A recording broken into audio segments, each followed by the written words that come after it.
This week on Jerusalem Dateline, Israel makes plans to double the number of people on the Golan Heights. We examine the prophetic significance of this strategic area. Plus, Chuck Holton looks at the rise of ISIS inside Syria and its threat to the region. And Israeli archaeologists discover sunken treasures from the past, revealing what life was like for the early Christian church. All this and more this week on Jerusalem Dateline. Hello and welcome to this edition of Jerusalem Dateline. I'm Chris Mitchell. Recently, the entire cabinet of Israeli Prime Minister Naftali Bennett's coalition visited the Golan Heights and announced plans to double the number of people in this strategic region. The Golan Heights is Israeli. This is obvious. Since 1981, Israeli law was applied on it. It's above any debate. The fact that the Trump administration recognized it and the fact that the Biden administration clarified there is no change in this policy is also of importance. After 10 years of the horrible civil war in Syria, any sensible person understands a peaceful, flourishing, and green Israeli Golan Heights is preferable than any other alternative. In March of 2019, U.S. President Donald Trump recognized Israeli sovereignty over the Golan Heights. Israel thanked him by naming a community after him. But who would want to live so close to a hostile Syrian border that threatens Israel? Here's a story we did before the COVID pandemic with CBN's Scott Ross. He visited the Golan Heights after Trump's recognition, and he met some Israelis who say they wouldn't want to live anywhere else. And what are we looking at here from this point of view? So the Sea of Galilee is down, straight down here. Right in front of you, you have the mountains of Tiberias. Right after them, behind them, you have the mountains of Nazareth. And then as you go to the right, to the north, you get to the Upper Galilee. And of course, this is where most of the Gospels took place, around the Sea of Galilee.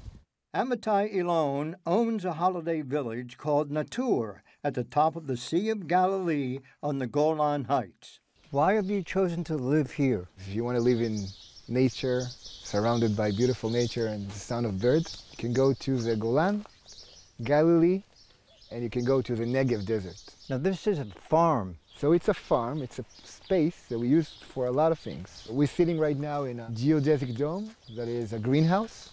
Sometimes it will hold an event, a venue, or a party, or a camping of a big family. It's kind of magical. But as beautiful and peaceful as it is, the borders of Lebanon and Syria run along the Golan Heights. Iran, too, is trying to set up bases on the Syrian side nearby from which to attack Israel. How far are you from the Syrian border? Very close. There's no threat from the other side? Except for 67 war and 73 war, this place has been the safest in the country. Have you grown more apprehensive since Iran has gained a bigger foothold near the Israeli Golan? If you look at the big picture of the history of this place, thousands of years, we had extremely ups and extremely downs, but we're here. Further north, we visited security expert Kobi Maron, who was the former Israeli military commander on the Golan Heights and now lives here. With the unstable situation in Syria, with the Iranian deployment, it's critical for Israel to be here in the Golan Heights and stay here, because with so many challenges, I can't think about the situation that we could be on the 67 line. Israel captured the Golan Heights in 1967 during the last 2 days of the Six-Day War. The Israeli-Syrian border along the Golan is about 55 miles long. Are you under a constant threat here? We feel very safe. The Israeli deterrence is very effective. The Iranian regime had a project. They plan to have here across the border 100,000 Shiite militias with the Hezbollah. They plan to have Air Force bases, Navy bases, intelligence centers. They plan to have an advanced industry to produce precise missiles that can be a real threat for the center of Israel and the strategic spots of Israel. So that's why we saw in the last 3-4 years that Israel attacked this Iranian deployment and destroy, and we become very successful. Some 50,000 people, more than half Jewish Israelis, live on the Golan Heights. But internationally, it's considered occupied territory. In March 2019, however, President Trump broke with tradition and recognized the strategic heights as part of Israel.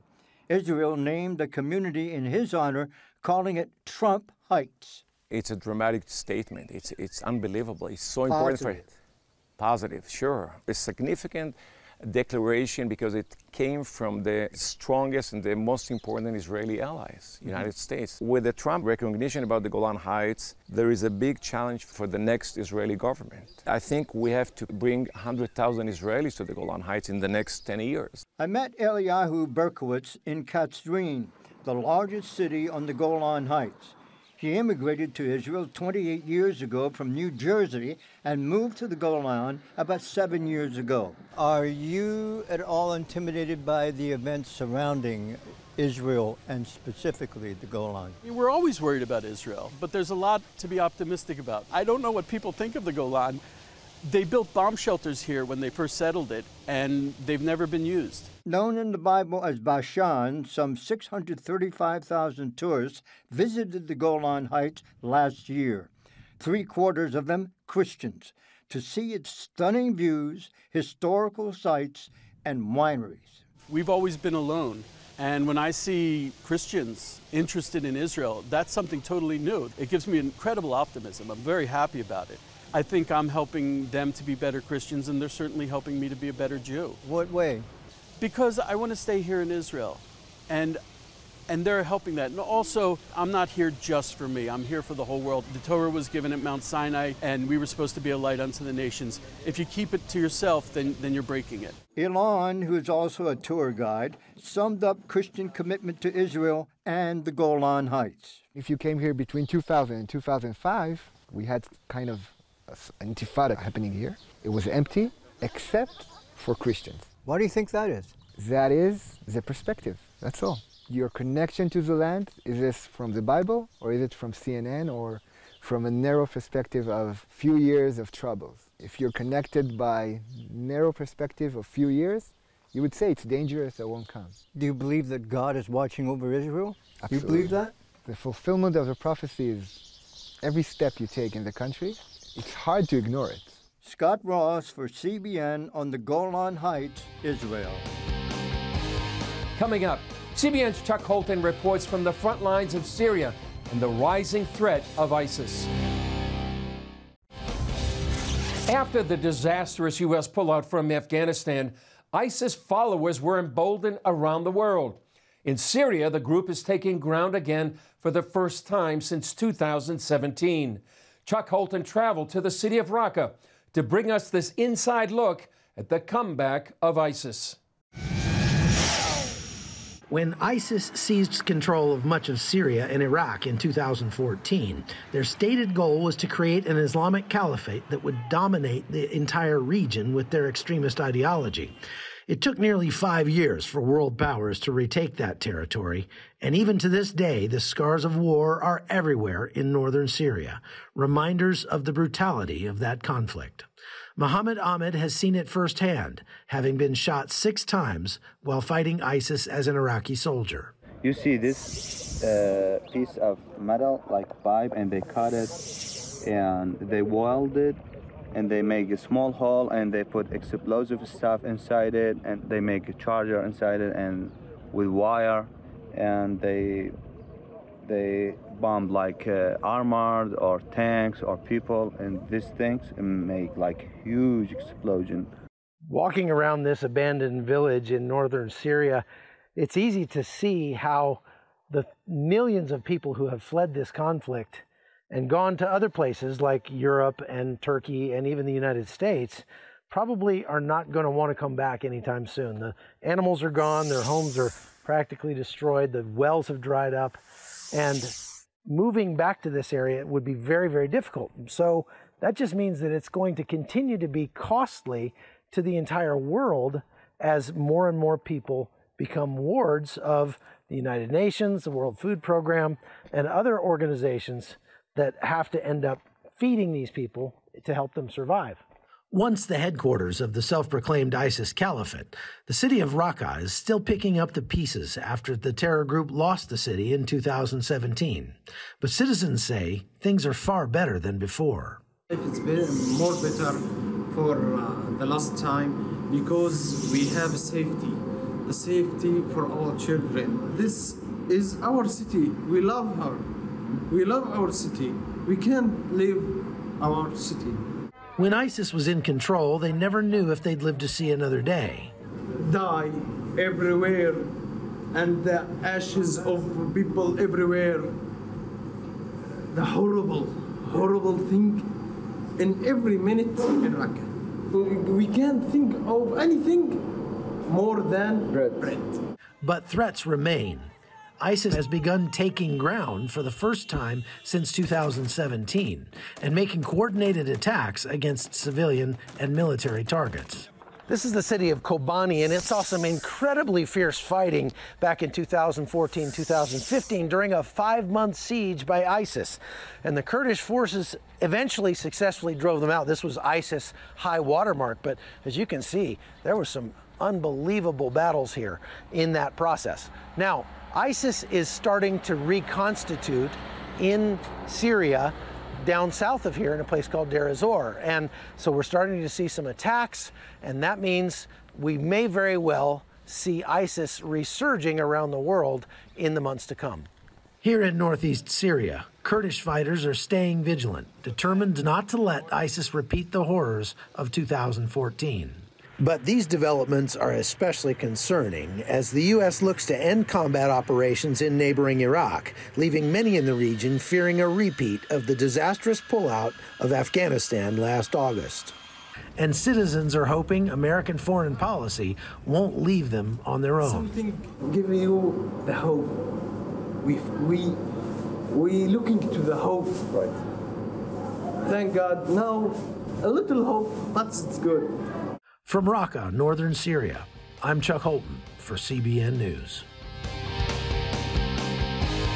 Coming up, Israeli archaeologists uncover rare treasures off the coast of Israel. Recently, Israeli archaeologists discovered spectacular treasures off the coast of Israel. The ancient finds open a window into what life was like in the early Christian church. At the entrance of the harbor of Caesarea, divers from the Israel Antiquities Authority made a rare discovery. To find 2 different shipwrecks mixed together on the same site in a difference of more than 1,000 years. To try to imagine that the ship was wrecked in the Roman period at the site, and then 1,000 years later another ship was wrecked on maybe on the top of it or in the air of it. It was really interesting. In one area, Sharvit and his partner found both bronze coins from the 3rd century and silver coins from the 14th century. They are amazing, actually, from our point of view, because they are telling a story. It's not only the artifacts, it's the whole story of all the shipwreck. What is the ship were doing there? The period, what was the position or the situation of what was happening with the ship. The treasures also included a bronze eagle figurine, a symbol of Roman rule, and a red gemstone with the carving of a lyre, or what's known as David's harp. In the book of 1 Samuel from the Bible, it says David played his harp for King Saul. They also found a gold ring with the reference from the New Testament. This is the Good Shepherd ring found in the shipwrecks in the Mediterranean, and it helps tell the story of early Christians in the city of Caesarea during the Roman Empire. As we know, the symbol of the Good Shepherd is one of the first symbols of Jesus, and actually the idea of the Good Shepherd was adopted by the most of the local population who actually were looking forward into the new religion, because in the Old Testament we actually have the reference to the Good Shepherd and his herd. The ring also tells a story about Christians from Caesarea nearly 1,700 years ago. To find a ring from the 3rd century when Christianity basically was still underground. Christians were persecuted during the 3rd century. It's only 100 years later, under Constantine, that Christianity becomes a state religion. So this is a ring of a Christian who lived in a period that Christians were still persecuted and killed, even in Caesarea. I think we have a pretty dramatic find here. Very simple, very laconic, just the male figure bearing the lamb on his shoulders. Almost exactly the same image we can see on the walls of the catacombs in Rome, in the area where actually the services took place. The artifacts, coins, and ring help reconstruct the puzzle of Caesarea's past. The ring is fantastic, of course. I mean, we often find coins from the Roman period. You know, archaeology is like a puzzle. You take different elements, and the wonderful thing in archaeology is that you can piece things together. You know, we have the site, we have the coins, we have the ship, and then this beautiful ring. And everything suddenly comes together. The ring also makes a personal connection. This ring connects you to the people, right? Like, especially when you find something, I'm talking about just myself, when I see something like that, it's something which is very personal in a way, right? You try to imagine the particular person who was wearing this ring, what were his thoughts or beliefs.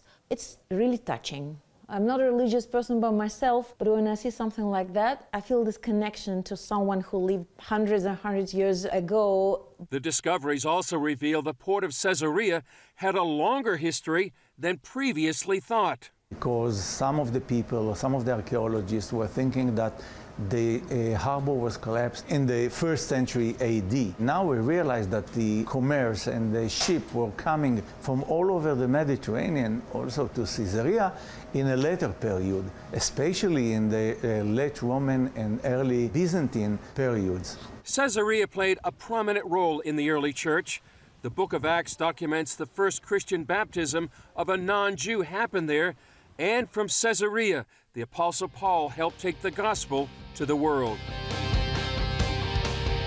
Coming up, a tribute to Pastor Ray Bentley of Maranatha Chapel, pastor, author, and a friend to Israel.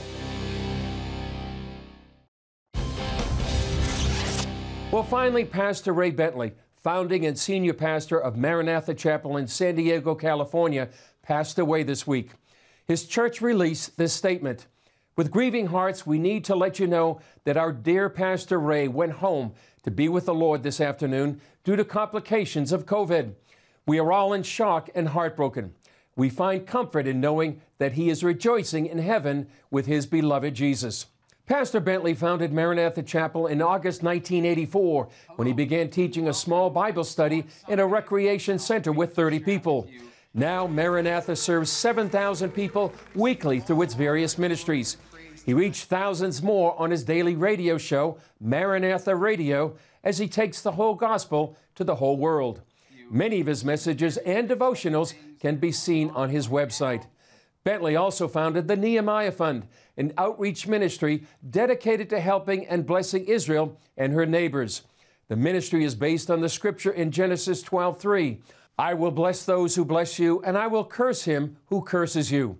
And in you all the families of the earth shall be blessed." Many considered Bentley an expert on biblical prophecy. He wrote the Holy Land Key, unlocking end times prophecy through the lives of God's people in Israel. He also just completed a trilogy called The Elijah Chronicles, along with Brock and Bodie Tenney.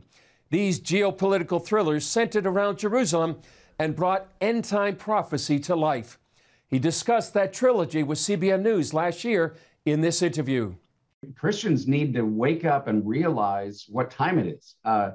You know, we can argue on little details here and there, but the big picture is we're living in the most prophetic Kairos hour that the church has ever known before. And, you know, I hope people get excited about it. And then I pray that that turns into a fire that burns in their heart to, in these days, be bold, not be afraid, not be intimidated, not to, you know, hide your light under a bushel. But this is the time to speak up, be bold, share your faith with your family, your friends. We're kind of literally living in the days of the church of the book of Acts, where there was persecution, opposition, political upheaval, tremendous harassment coming against Paul as he travels 3 missionary journeys, planting these churches and synagogues, and some are accepting, some are fighting. Everything's happening literally as it was 2,000 years ago. To me, it's the most exciting time to be alive and to be a child of God. Step into the story. God is, you know, this is not for us to just sit in the stands, eat popcorn and say, wow, look what's happening to the Jews and the believers in Israel or the Middle East or whatever. God is calling us to get out of the stands, put your popcorn on the side, walk down on the field, whether that field is Europe or Asia or Africa or America, you're on the field and you've got plays. The coach is saying, I'm sending you in. You have a role to play today. There is a reason why you're living and why you are here and why God chose you out of, the last 2,000 years. No, I picked you to live in the year 2021 with everything happening in Israel, in the Middle East, with the Abraham Accords, and I need you to be a light. And I want you to step into the story. Don't just read the story. Don't just tell the story. Don't watch merely the story, but step into the story. In Bentley's infectious way, he encouraged his church listeners and readers to step into the story and be a part of God's end-time plans. Please pray for Bentley's wife, Vicki, their family, and for the church during their time of mourning. Like so many others around the world, I will miss him as a friend, a brother in the Lord, and a wonderful example of a godly man who loved people and Jesus with all his heart. Because of our faith, we look forward to seeing him again. Well, that's all for this edition of Jerusalem Dateline. Thanks for joining us. Remember, you can follow us on Facebook, Twitter, Instagram, and YouTube. And you can also access CBN content through our CBN News and other CBN apps. And don't forget to sign up for our email blasts so you can continue to receive all of our exciting CBN content. I'm Chris Mitchell. We'll see you next time on Jerusalem Dateline.